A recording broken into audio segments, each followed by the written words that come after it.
Welcome to the Jamodi podcast, where we interview coaches and leaders to find out not just what they do, but how they do what they do. Becoming the best version of ourselves is Jamodi, just a matter of doing it. Culture is thrown around that word quite a bit, and I was able to see your culture at Name and Forest and be a part of it for 1 year. And then you went to Plano East and built something special there, and now at Prestonwood. So you've been at least three different, you're at the Colony for a little bit. So three different job places as a head coach, building cultures at each place. So what are some of your favorite activities that you have? Well, since I've come to Prestonwood, my favorite activity to kind of help with that is to do a team retreat.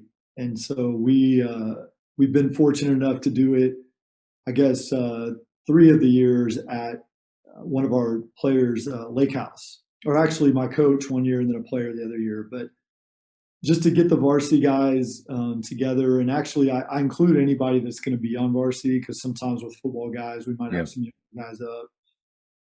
But just to be able to get away as a group, kind of away from the noise and the distractions, and hang out for a weekend.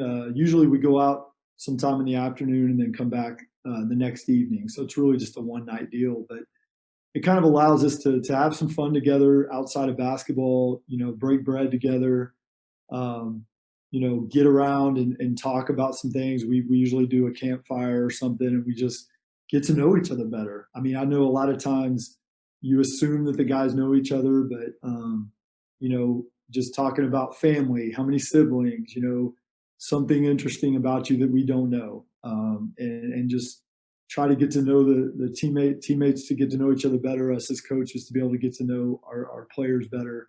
And I think that's just been a great thing, just to be able to build those relationships better, which I think leads to the culture. If we all trust each other, we know each other, we kind of know each other's story a little bit. I think it allows us to build more trust and to know that, hey, maybe someone went through something similar to me and we can help each other out, and just to build that from the beginning of the year. Yeah, I think players learning about the shared experiences that they have, that's really cool, especially when you didn't know. And you're right on the money. I think especially with phones and everything that they have to do throughout the day, they're either looking down at their phone or they're going just from class to class. And then basketball, we hit the floor and we're running. So the ability just to really sit, disconnect from all the noise and get to know each other, that it is hard to do that in a regular setting or even a locker room setting. Yeah, and before I came to PCA, I'd do that a lot more through maybe like to team dinner, maybe after practice, just asking them questions and having us huddle up and talk through a certain question about getting to know you, kind of like some of the things you would do as a teacher to start the year. But I think it's really important to get to know each other better, and just know each other's story. I think that helps, and also what you're trying to do with basketball. What's your ultimate goal with the game? And I think if we all kind of know that, we can help each other better to reach those goals. Is there maybe one question that you really love to ask on these retreats that always you kind of, I mean, you're wondering, like, we want to get to know them, we want to hear about siblings and things, but this one question usually you learn the most about them from?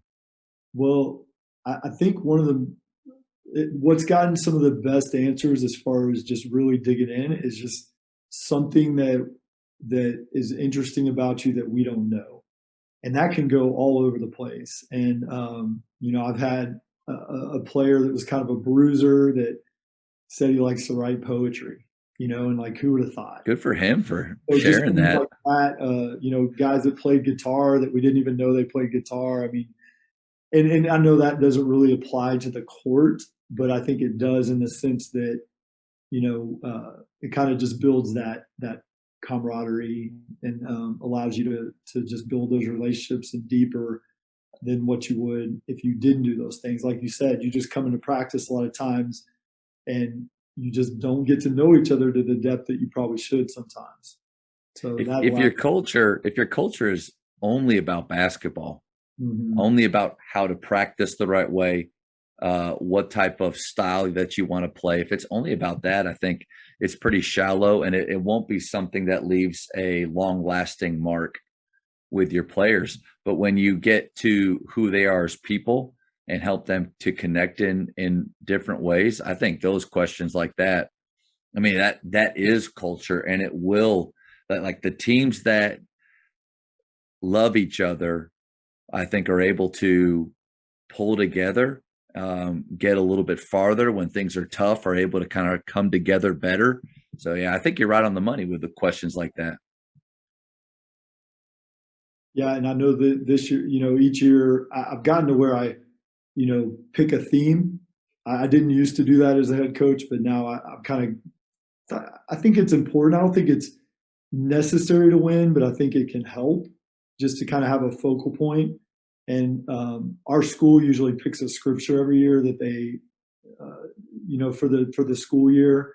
And so I've kind of always tried to use that. Yeah. And so we spend some time, talking about that scripture. Like this year, it's Romans 12:2, and then how that kind of can apply to our team and what that looks like for us as teammates and us as, going through the ups and downs of a season, how we can apply that. So that's another thing that I think is really important, and just to kind of have that common theme throughout the year that we can pull off of to pour into our players, for even character and off the court things. Yeah.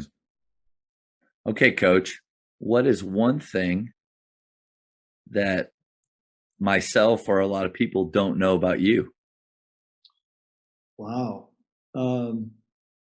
Well, I guess one thing that always comes to mind is I have been to Russia 3 times for sports ministry trips.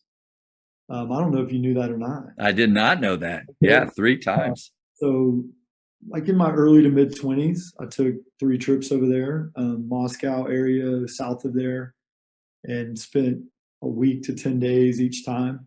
And so I had some really interesting experience being over there, just in that country, and just the differences and the travel, just some of the, one year it was right after September 11th, and just navigating, flying through Paris and all the security and just all the different things that you run through, and obviously going through the airport in Russia, and just dealing with some of the, things you have to go through with visas and things there to be in the country as a tourist, but maybe doing ministry. Yeah. So, would you go back if you could?